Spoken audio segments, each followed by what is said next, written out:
Veja ou reveja esta notícia. O Supremo Tribunal Federal mantém proibição de ações policiais em favelas do Rio de Janeiro durante a pandemia de Covid.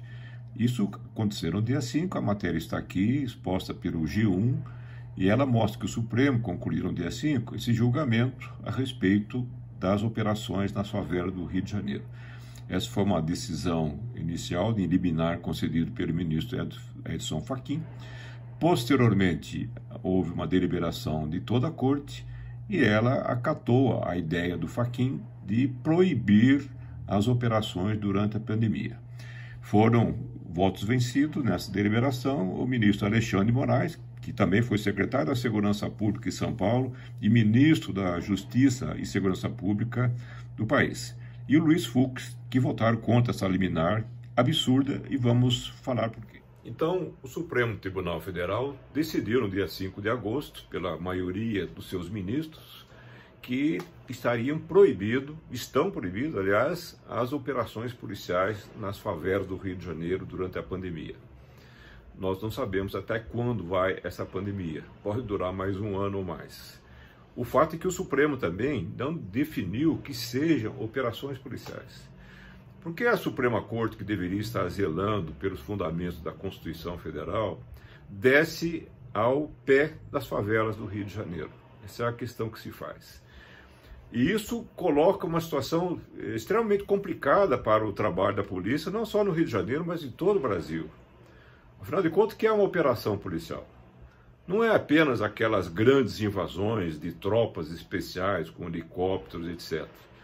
Vamos imaginar que o centro de operações emitia um aviso pelo rádio das viaturas nas proximidades da favela que um determinado veículo com tais características está saindo de um tiroteio, como matou policiais, fez um grande assalto, etc. Ele está numa via tal que desemboca numa favela.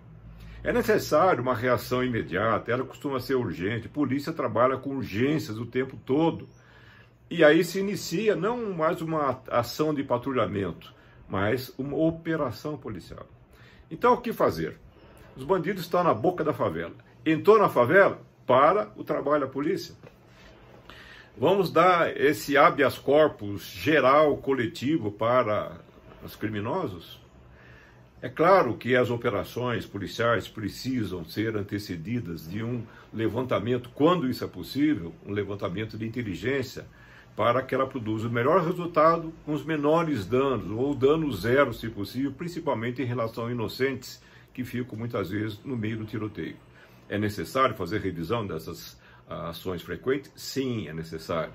Isso pode se fazer através do governador, pode se fazer através do Ministério da Justiça e Segurança Pública, pode-se fazer através do Ministério Público do Estado, que tem uma missão constitucional de fazer o controle das atividades das polícias, civil e militar.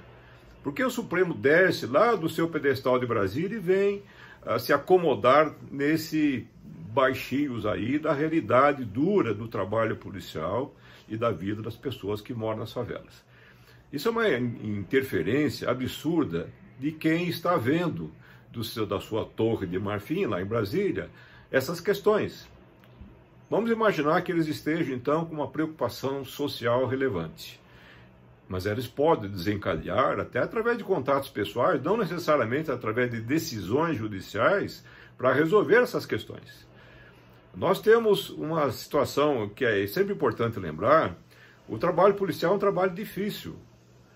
Quando se cria uma situação como essa, o que pode fazer os policiais? Ora bolas, eu não entro mais em favela. O que acontece se a polícia deixar de entrar de favela, porque assim não poderão ser acusados de estarem fazendo uma operação policial? O que vai acontecer, naturalmente, é que aquela população vai sofrer na mão dos criminosos que lá estão. Nós estamos no Rio de Janeiro, mas isso pode ser entendido com várias instâncias e várias localidades desse Brasil afora.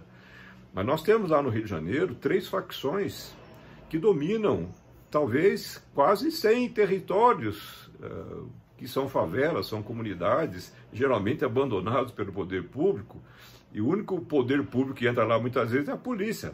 Não entra só tirando, entra socorrendo, entra pacificando muitas vezes esses locais. Existem cerca de 200 comunidades dominadas por milícia no Rio de Janeiro, onde muitas vezes faz necessário uma intervenção policial. Só que, pela decisão do Supremo, cada ação dessa policial vai ter que ser feita por escrito, quer dizer, alguém vai ter que digitar uma solicitação ou um comunicado ao Ministério Público. Vamos imaginar isso às 3 horas da manhã de sábado para domingo. Quem vai digitar? As pessoas que estão na viatura? Quem vai receber isso? E quem vai autorizar? Aí, inocentes já morreram. Aí, bandidos já fugiram. Percebam a dimensão de uma decisão tão equivocada como essa. Não à toa foi contra essa decisão uma pessoa muito qualificada para isso, o ministro Alexandre de Moraes, que foi ministro da Segurança Pública e da Justiça, e antes disso ele tinha sido secretário da Segurança Pública do Estado de São Paulo, onde está a maior população, a maior força policial do país, que é suposto que conhece como funcionam essas coisas. A polícia opera com decisões difíceis, imediatas. Isso tem que ser entendido. Ela não opera contra a comunidade. O rescaldo, o superávit que nós temos de ações bem decididas é vasto em termos de trabalho policial. Mas o Supremo levou ali para os seus gabinetes, para o seu plenário, uma noção preconceituosa de que a polícia não sabe o que faz. E para isso ela precisa não só da decisão do secretário da Segurança, ou do seu comandante, ou do seu governador, mas nem do Ministério da Justiça, mas a sua altíssima decisão do Supremo, que tem até esse nome, que devia ser apenas uma corte constitucional.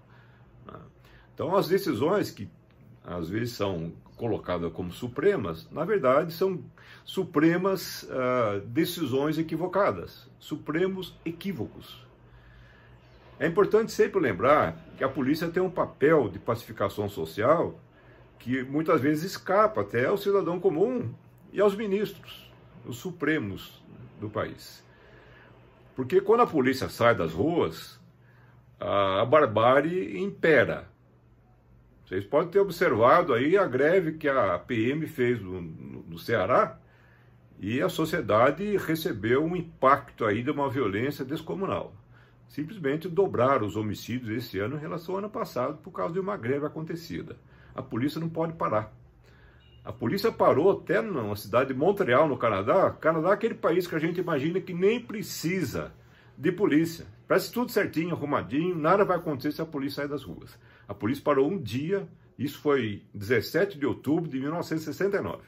Nesse dia, invadiram, depredaram 100 estabelecimentos comerciais. Provocaram 20 incêndios criminosos, assaltaram 6 bancos e mataram um policial. Simplesmente porque a polícia saiu das ruas. A polícia tem um papel, não é só de correr atrás de bandidos. Isso é importante ressaltar. Ela tem um papel de pacificação social pela simples presença, ou saber que ela pode, em qualquer momento, estar num local, estar numa rua, numa praça. Isso tem um papel inibidor de condutas.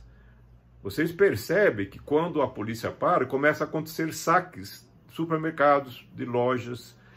E os saques não são feitos por bandidos que descem da favela, são cidadãos que, ao verem que ninguém está tomando conta, que a polícia é da rua, eles sentem que se libertaram das amarras das normas sociais e das próprias leis. E essa polícia que está sendo convidada a sair desses territórios sofridos, dessas comunidades das favelas e algumas comunidades desse tipo, elas estão convidando os bandidos para ficar à vontade. Se a população fica à vontade com a ausência dos policiais, vocês podem imaginar os criminosos como ficarão? O Rio de Janeiro tem estimados lá entre os bandidos cerca de 5.000 fuzis. Esse foi um cálculo do ex-comandante da Polícia Militar do Rio. Um delegado da Polícia Civil chegou a publicar que existe cerca de 30.000 fuzis. 30.000 é um efetivo de um exército, praticamente. Deve dar umas 2 divisões do exército, 30.000 fuzis. Estão nos morros. Se a polícia não está presente para mostrar que ela pode reagir a qualquer momento, você simplesmente incrementa você motiva, você fortalece, incentiva os criminosos a serem mais ousados do que já são. Por isso, senhores ministros, converse um pouco com os policiais, os comandantes das polícias. Tenha essa humildade. Vocês não gostam de conversar com quem é afetado por suas decisões. Mas não é decisão de uma causa que está na justiça. É uma decisão sobre operações policiais. Procure entender o que seja esse rótulo operações policiais. Porque se a polícia parar um dia que seja, vai virar um inferno em qualquer lugar. Em Montreal, ou Brasília, ou Rio de Janeiro. Não façam isso com a população. Vocês já fizeram uma decisão absurda lá atrás, bonzinhos, querendo ser bonzinhos, proibindo os policiais de usar a algema, a exceção feita naqueles casos de risco. Ou seja, naqueles casos que não oferecem risco, os policiais não devem usar algemas. Os senhores poderiam, vocês merecem esse chamado, vocês poderiam dizer quais são as situações que não oferecem risco? Para quem trabalha o dia a dia policial, só existem duas situações de risco. Uma de alto risco, os policiais sabem bem, todo mundo sabe, e a situação de risco desconhecido. Um jovenzinho aparentemente inocente, é um relato que tem num livro escrito nos Estados Unidos sobre sobrevivências nas ruas, Street Survival. Esse jovenzinho tomou a arma do policial e matou o policial. Uma situação aparentemente sem risco, uma viatura, 4 policiais abordam o veículo com 2 sujeitos dentro, uma situação suspeita, e sai de lá um indivíduo alegando ser um policial civil e levanta uma identidade. E mostra uma arma que ele tem para os policiais. Os policiais se acalmaram, relaxaram, era uma situação sem risco. Esse indivíduo pegou uma segunda arma e conseguiu rapidamente atirar em 3 policiais, matou os 3 dos 4 policiais. Nesse tiroteio ele acabou morrendo também. Qual é a situação sem risco?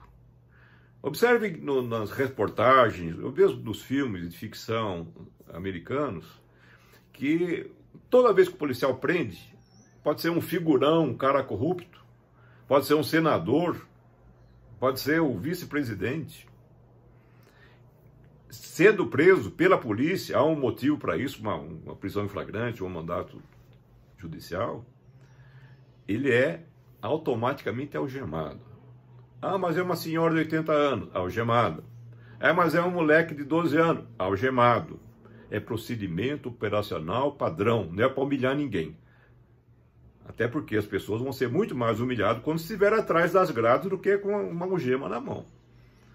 É um procedimento de proteção dos policiais. Então, respeita os policiais. Eles não são tão idiotas assim.